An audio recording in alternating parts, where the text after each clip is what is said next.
Longtemps, j'ai cherché d'où provenait cette force. Cette force qui nous pousse à rentrer dans l'arène. À balayer d'un revers la pression qui nous submerge. Une détermination de fer dans un gant de velours.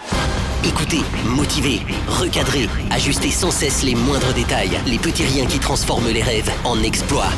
Pour certains, cette force vient d'en haut. Pour d'autres, elle vient de l'intérieur. C'est ce qui nous rassemble, ce langage qui nous unit, ce qui nous permet d'amener une équipe vers le succès, sous les applaudissements de nos fans. J'ai longtemps cherché d'où provenait cette force, et la réponse est une évidence.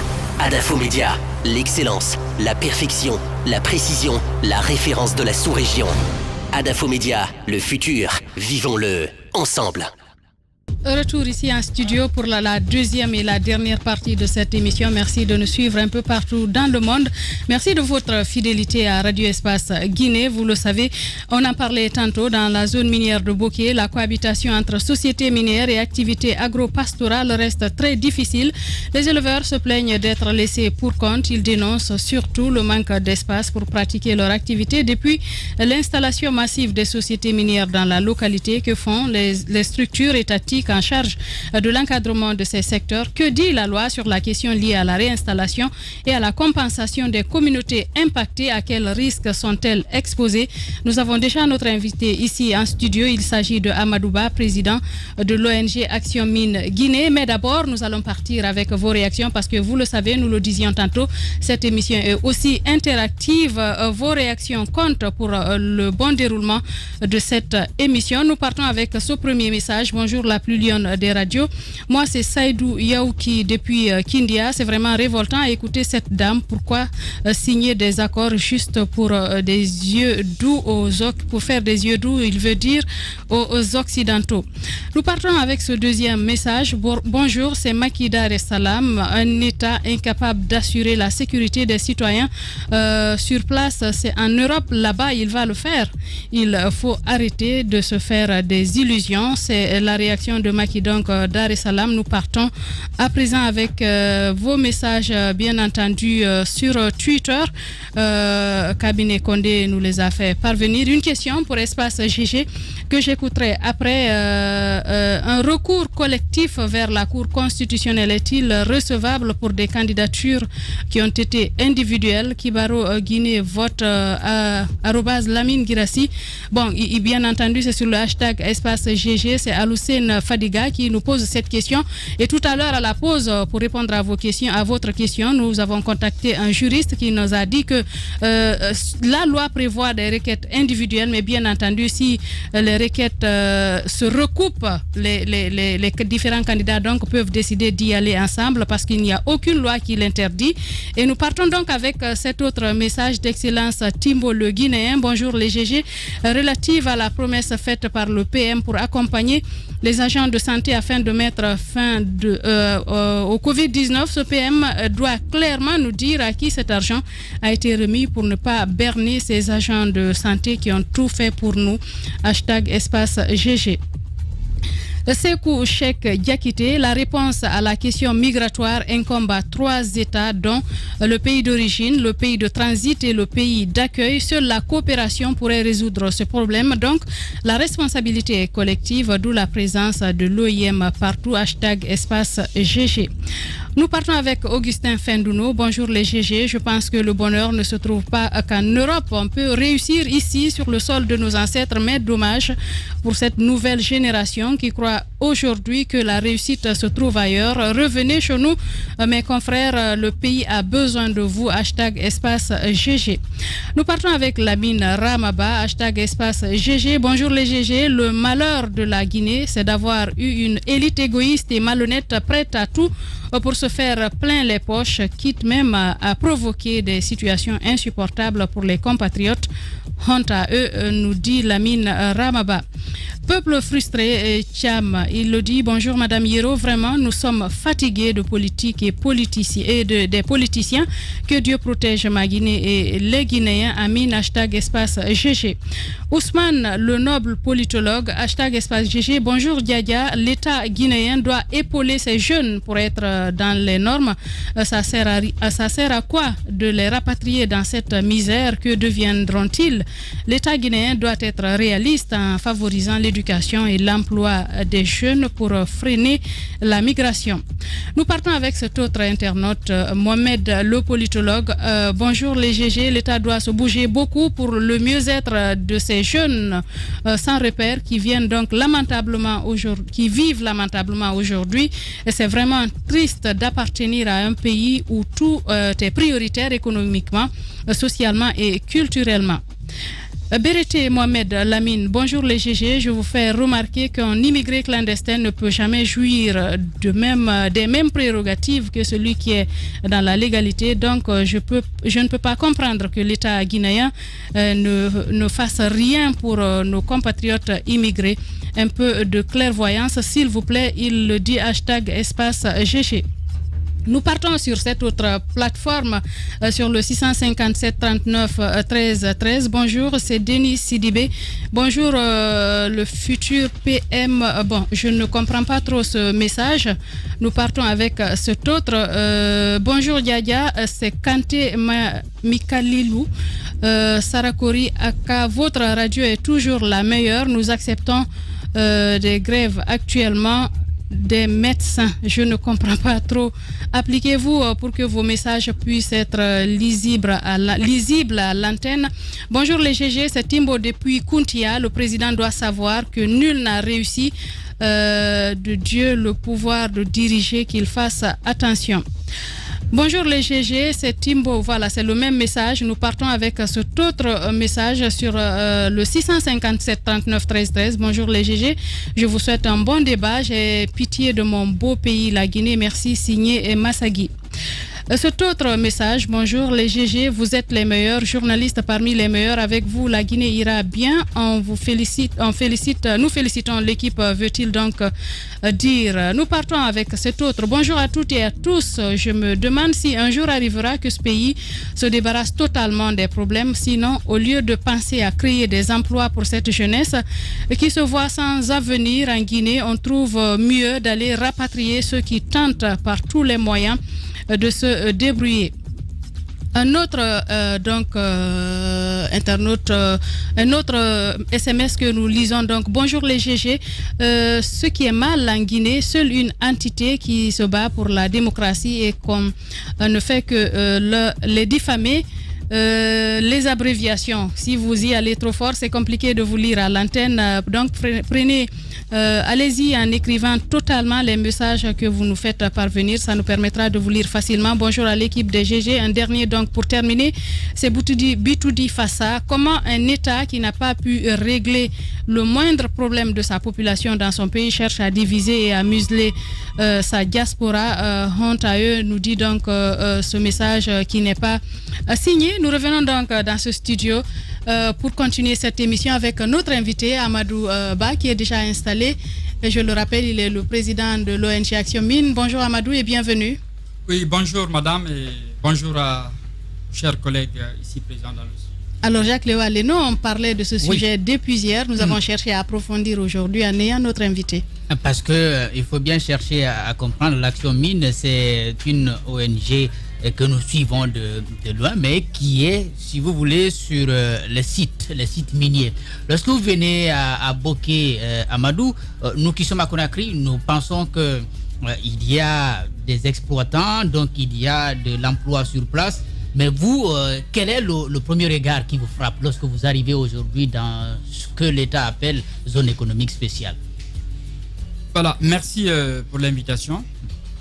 Je vais m'acquitter d'abord d'un devoir moral qui est en fait celui d'exprimer ma compassion pour les victimes de cette violence que nous avons vécue ces derniers jours.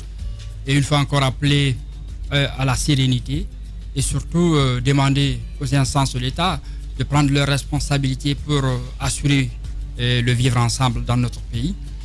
C'était une parenthèse, un message qui me tenait à cœur.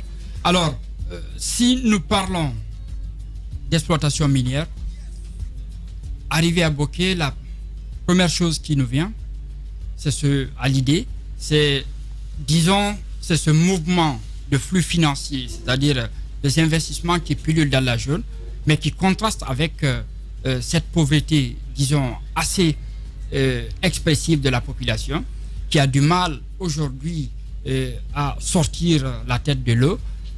C'est la première idée que nous avons.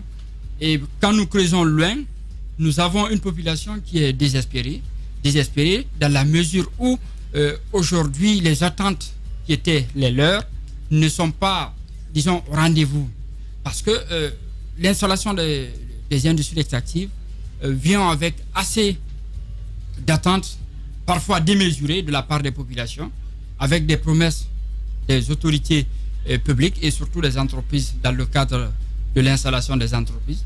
Et parfois, des attentes qui sont trahies dès les premières années de l'exploitation minière. Donc, aujourd'hui, il faut noter qu'il y a un travail de fond à faire dans le cadre, bien entendu, de l'amélioration des politiques publiques relatives à la gouvernance des industries extractives dans notre pays, notamment les politiques publiques qui touchent directement à la population. Quand nous prenons les impacts environnementaux, quand nous prenons, disons, la création d'emplois à travers le contenu local, quand nous prenons de l'autre côté la gestion des redevances, c'est-à-dire des flux financiers directement versés aux autorités locales pour participer au développement des localités, notamment le FODEL, ou encore, disons, les transferts infranationaux à travers l'ANAFIC prévu à l'article 165 du Code minier. Donc, voilà tout un mécanisme mis en place, mais qui a du mal aujourd'hui, disons, à se concrétiser sur le terrain avec, disons, le temps. On est en train d'expérimenter, disons, ces mécanismes qui, aujourd'hui, patinent par endroits. Pour revenir au sujet qui nous tient à cœur ici, notamment l'élevage ou peut-être l'agriculture et les autres domaines, qu'est-ce qui est fait concrètement pour notamment prendre en compte la situation de ces citoyens quand même qui sont sur le terrain, qui travaillent sur place, et qu'est-ce qui est fait? Que disent les lois en la matière? Pourquoi certains éleveurs, par exemple, se retrouvent avec leurs troupeaux, par exemple, qu'on abat, des bœufs qui disparaissent? On ne leur laisse pas, par exemple, un espace pour les prairies habituelles ou bien pour les transhumants. Qu'est-ce qui est fait? Qu'est-ce qui est dit dans les textes, les conventions? En principe, on a un cadre juridique et réglementaire qui donne une ébauche allant dans le sens de prévoir le respect des droits des communautés directement ou indirectement impactées par l'exploitation minière, à travers d'abord la Constitution qui prévoit que les richesses de la Guinée appartiennent à l'ensemble de ses citoyens et que chacun doit en jouir normalement. Alors, de la Constitution, nous avons le Code minier à travers ses articles 123, 124 et 125 qui prévoit que le droit minier n'éteint pas le droit de propriété. Alors, de ce fait, c'est pas parce que l'exploitation minière, une entreprise minière a acquis une licence dans une zone que les autres activités économiques vont disparaître au profit de l'exploitation minière. Alors, il va falloir faire un travail pour mettre en place une économie circulaire pour que les activités interagissent, pour que l'exploitation minière n'empiète pas sur les autres activités agropastorales qui sont d'ailleurs des activités qui sont beaucoup plus importantes pour le citoyen à la base, même si l'exploitation minière est importante pour l'État guinéen à travers, disons, la perception des redevances et des royalties. Et il faut noter que l'exploitation minière représente aujourd'hui 33% des recettes de l'État et 78% des recettes d'exportation du pays et 15% du PIB. Donc ça, c'est un secteur assez important pour le pays. Mais quand vous comparez à l'activité agropastorale, l'agriculture, l'élevage ou encore la pêche effectuée par le citoyen à la base, vous comprendrez que le citoyen tire mieux profit de ces activités que les revenus perçus par l'État qui sont versés dans le panier global qu'on appelle le budget national, même si on a commencé à partir de 2019 à expérimenter le mécanisme de développement local qui est basé sur le FODEL et avec les transferts infranationaux gérée par l'ANAFIC. Donc, pour le moment, il faut dire que il va falloir que l'État, dans sa planification globale, mette en œuvre un plan allant dans le sens de faire cohabiter les activités. Sinon, on s'expose à de graves conséquences sur la sécurité alimentaire parce qu'on a besoin de la protéine animale pour vivre dans notre pays. On a besoin, disons, de la production agricole pour pouvoir vivre dans notre pays. On a besoin de la production du poisson pour qu'on vive dans notre pays. Donc, il va falloir que l'État, dans l'élaboration des politiques publiques, pense à pouvoir faire cohabiter ces activités. D'accord, moi j'ai une question. J'ai vu un peu les statistiques qui font froid dans le dos par rapport aux bovins.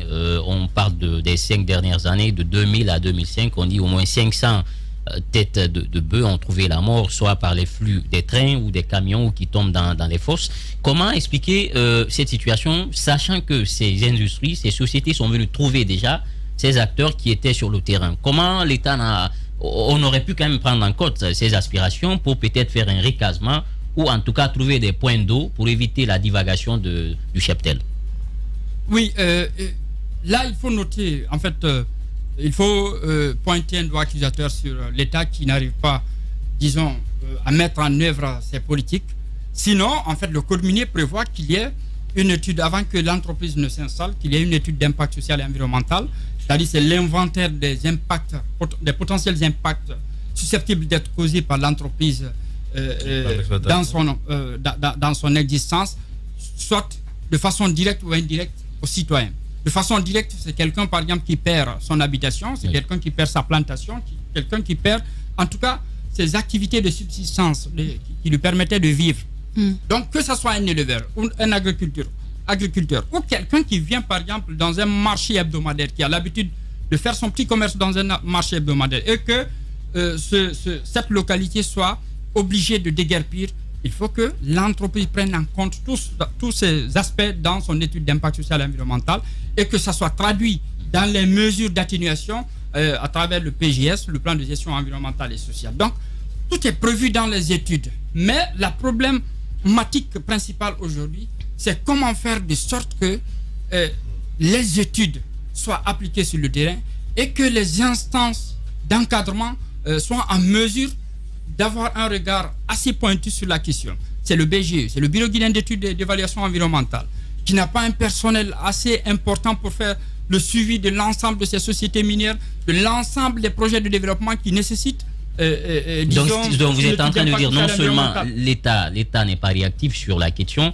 mais les sociétés aussi n'arrivent pas quand même à être dans la mesure conforme au cahier des charges. Les sociétés ont un sérieux problème dans la mise en œuvre de leurs études d'impact social et environnemental. C'est quand on a quelqu'un derrière qui vient contrôler à tout moment et qui est exigeant que vous vous mettez à la tâche. Justement, sinon, c'est un problème aujourd'hui. Sinon, si vous prenez par exemple la zone de Bokeh, il y a assez de problèmes liés en fait à la compensation, liés à la réinstallation, liés, disons, comment dirais-je, à l'indemnisation des populations impactées par les projets miniers. Et ça, ce problème est dû au fait que la Guinée n'est pas pour le moment une norme nationale contraignante en matière d'impact, disons, de compensation, d'indemnisation et de réinstallation. Même si la dynamique a été entamée depuis 2018, mais ça patine encore. Nous sommes partie prenante de l'élaboration de cette, disons, politique avec le ministère des Mines et les autres départements concernés, mais à ce jour, ça patine parce que il y a encore des leviers qui ne sont pas activés au niveau de l'État.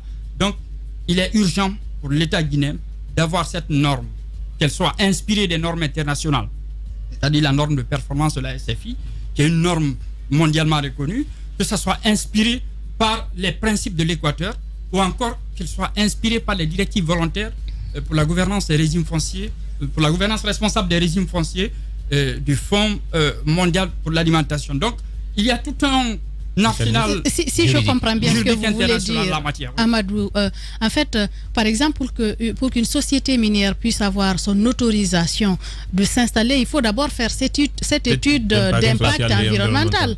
Il faut faire appel aux populations qui sont là, voir comment ces populations seront impactées, n'est-ce pas? C'est à l'issue de cette étude, je crois, que la société sera autorisée. Est-ce que vous voulez nous dire que le problème que vivent nos populations à la base aujourd'hui est dû à un manque de suivi de ces organisations s'il y en a des organisations, s'il y en a des structures étatiques à la base pour suivre? Est-ce que c'est cela le problème aujourd'hui? Pour ajouter à ce que Djadja est en train de dire, est-ce qu'il existe véritablement en Guinée une structure qui évalue l'impact social et environnemental des grands projets sur nos populations?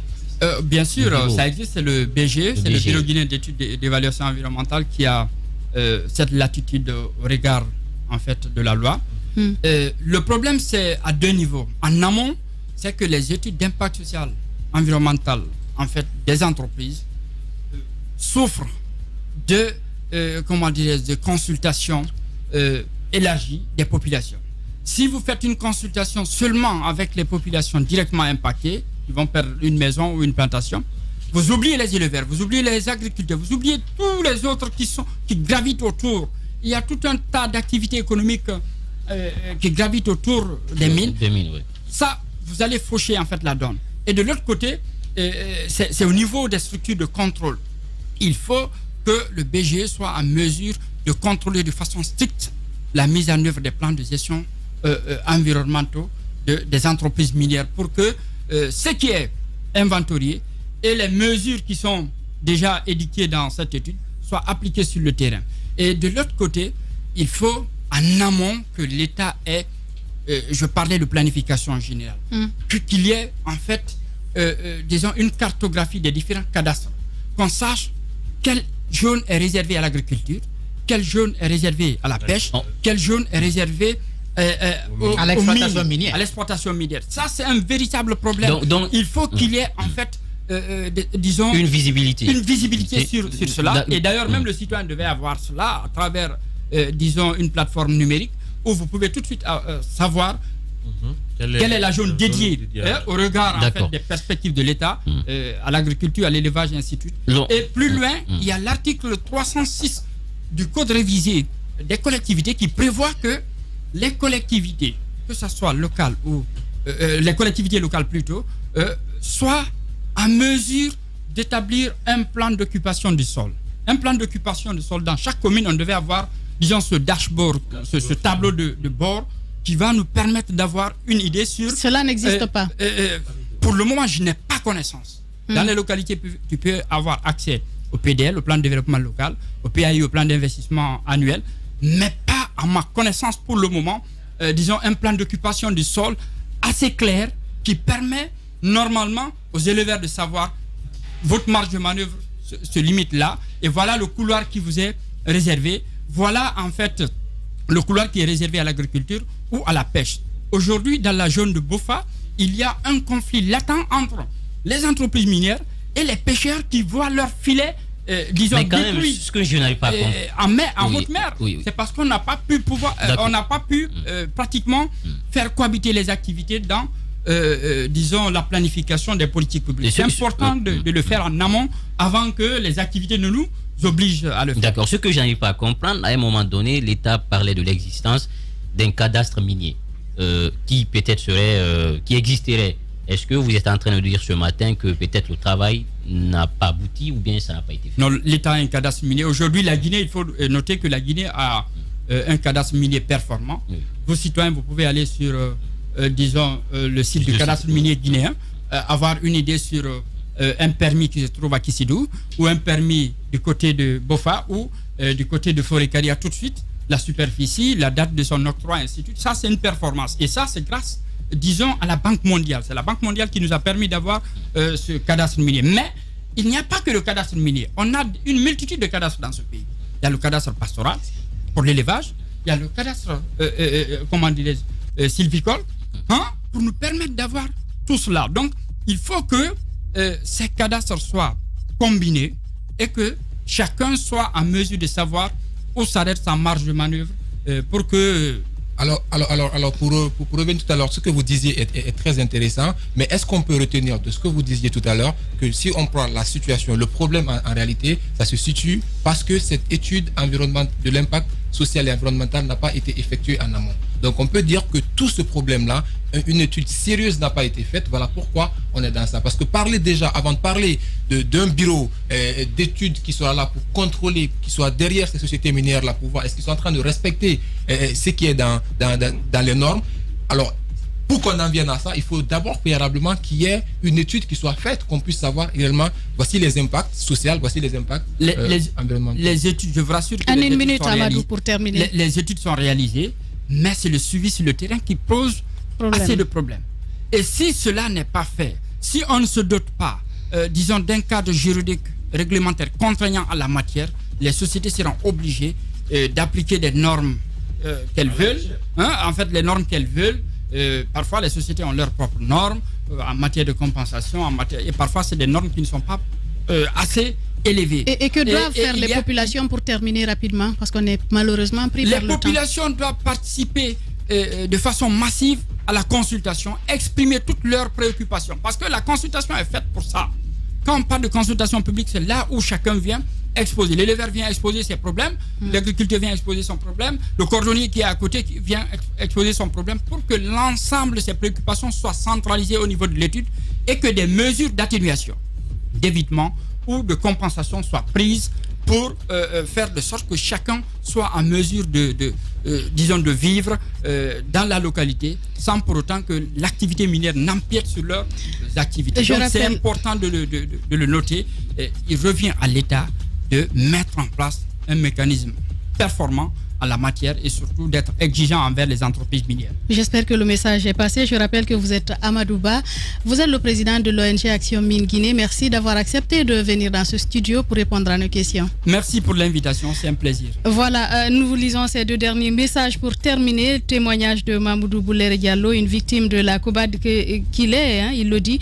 La société agresse notre environnement, tue nos animaux et nous, en complicité avec nos dirigeants à Sangaridi, emprisonne en cas de revendication. À Boké, nous respirons les mines et nous vivons dans la pauvreté. Point barre, c'est la réaction donc de Mamoudou Boulere Diallo. Et Sinani, bonjour Madame Yero et à toute l'équipe des GG. Je souhaite une bonne chance à tous nos compatriotes vivant en Allemagne sans papier, qu'Allah fasse que les autorités allemandes écoutent leurs cris de cœur et dans un bref délai qu'ils puissent avoir des papiers. Et je souhaite l'implication donc des autorités et donc ce dernier pour le taureau de l'Insan. Bonjour Madame Yero et à toute l'équipe. C'est pour le taureau de l'Insan. J'avoue que notre pays est mal barré. Nous invitons les Guinéens à accompagner le président Cellou Dalein pour un développement meilleur. C'est donc un militant engagé de l'UFDG qui nous écrit. Voilà comment on arrive au terme de cette émission de ce vendredi. Merci à tous d'avoir été des nôtres. Merci à toute l'équipe qui a été avec nous ce matin, à tous les quatre. Donc c'est un plaisir de vous servir. À lundi avec un nouveau numéro. Vous aurez aux commandes Lamine Girassi, le Turbo.